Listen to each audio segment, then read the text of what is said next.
নমস্কার, মিঠি কুকিং চ্যানেলে সবাইকে স্বাগতম। আবার চলে এলাম নতুন একটি রেসিপি নিয়ে। আজ শেয়ার করব মাছের কোরমা। মাছের কোরমা খেতে পছন্দ করেন না এমন লোক খুবই কম আছে। মাছের কোরমার জন্য প্রথমে মাছটাকে ম্যারিনেট করে রেস্টে রেখে দেব। কোরমার জন্য এখানে আমি 4 পিস রুই মাছ নিয়েছি, আর মাছে হাফ চামচ লবণ, হাফ চামচ হলুদ গুঁড়া, হাফ চামচ মরিচের গুঁড়া আর 1 চামচ আদা রসুনের পেস্ট দিয়ে মাখিয়ে নেব।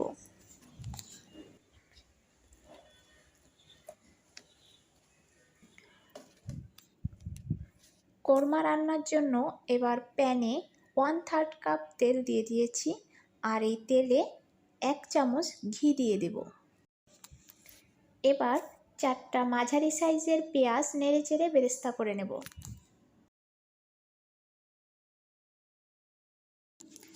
বেরেস্তা হয়ে গেছে, তুলে নেব। এবার এই তেলে মাছগুলো ভেজে নেব।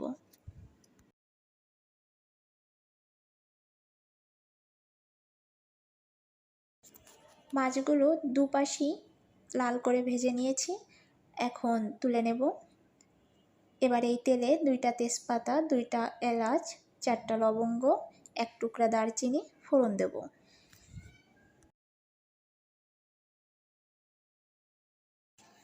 এবার দিয়ে দেব পেঁয়াজের পেস্ট। আমি 3টা মাঝারি সাইজের পেঁয়াজ পেস্ট করে নিয়েছি।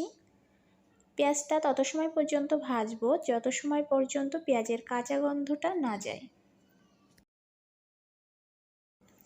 তো আমি বেশ কিছু সময় পেঁয়াজটা ভেজেছি। এখন আমি হাফ চামচ রসুন পেস্ট আর হাফ চামচ আদার পেস্ট দিয়ে দেব।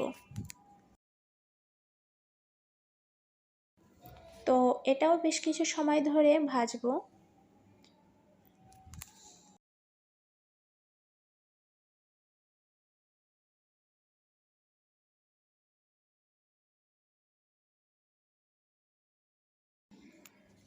তো ভালো করে পেঁয়াজ, আদা, রসুনের পেস্টটা ভেজে নিয়েছি। এখন অ্যাড করব গুঁড়া মশলা।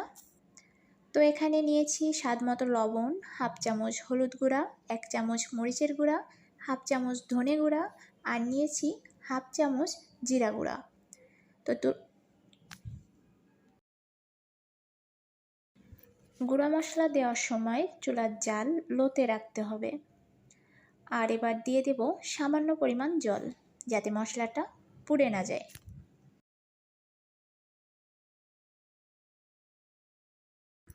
এবার সময় নিয়ে ভালো করে মশলাটা কষাতে হবে। প্রায় 3 মিনিটের মতো লো আঁচে মশলাটা কষিয়ে নিয়েছি। এবার দিয়ে দেব টক দই।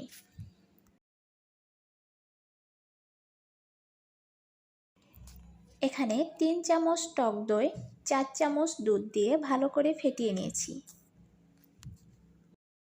আর দিলাম কাঠবাদামের পেস্ট। এখানে 10টা কাঠবাদাম পেস্ট করে নিয়েছি। এটা বাদ দিবেন না, তবে চাইলে এখানে কম বেশি করে দিতে পারেন। 3 মিনিট ধরে কষানোর পর মশলাটার উপরে তেল ভেসে উঠেছে। তো এটা আমি ভেবে নিব না যে মশলাটা আমার কষানো হয়ে গেছে। মশলাটা যত সময় ক্রিমি ভাব না নিবে তত সময় মিডিয়াম আঁচে মশলাটা কষাতে হবে।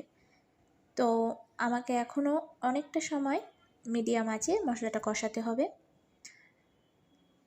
এবার দেখুন আমার মশলাটা আঠালো ভাব নিয়েছে, অর্থাৎ একটা ক্রিমি ক্রিমি ভাব তৈরি হয়েছে মশলার ভিতরে।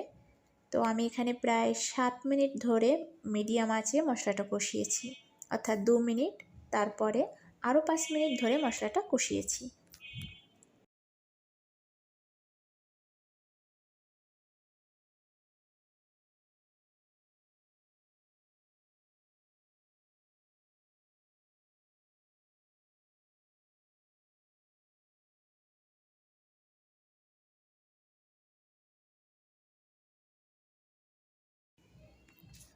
মশলাটা কষানো এখানে আমার ডান। এখন ভেজে রাখা মাছগুলা দিয়ে দেব, আর দিয়ে দেব 2 বাটি দুধ। এখানে দুধের পরিবর্তে জল দিতে পারেন, তবে যেহেতু এটা কোরমা তাই দুধ দিয়ে রান্না করবার চেষ্টা করবেন। এখন ঢাকা দিয়ে দেব আর 5-6 মিনিট ওয়েট করব।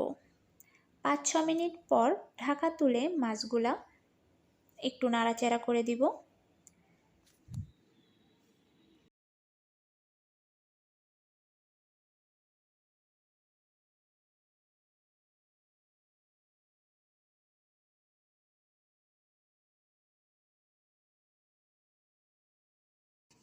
এবার ঢাকনা ছাড়া 2 থেকে 3 মিনিট রান্না করে নেব।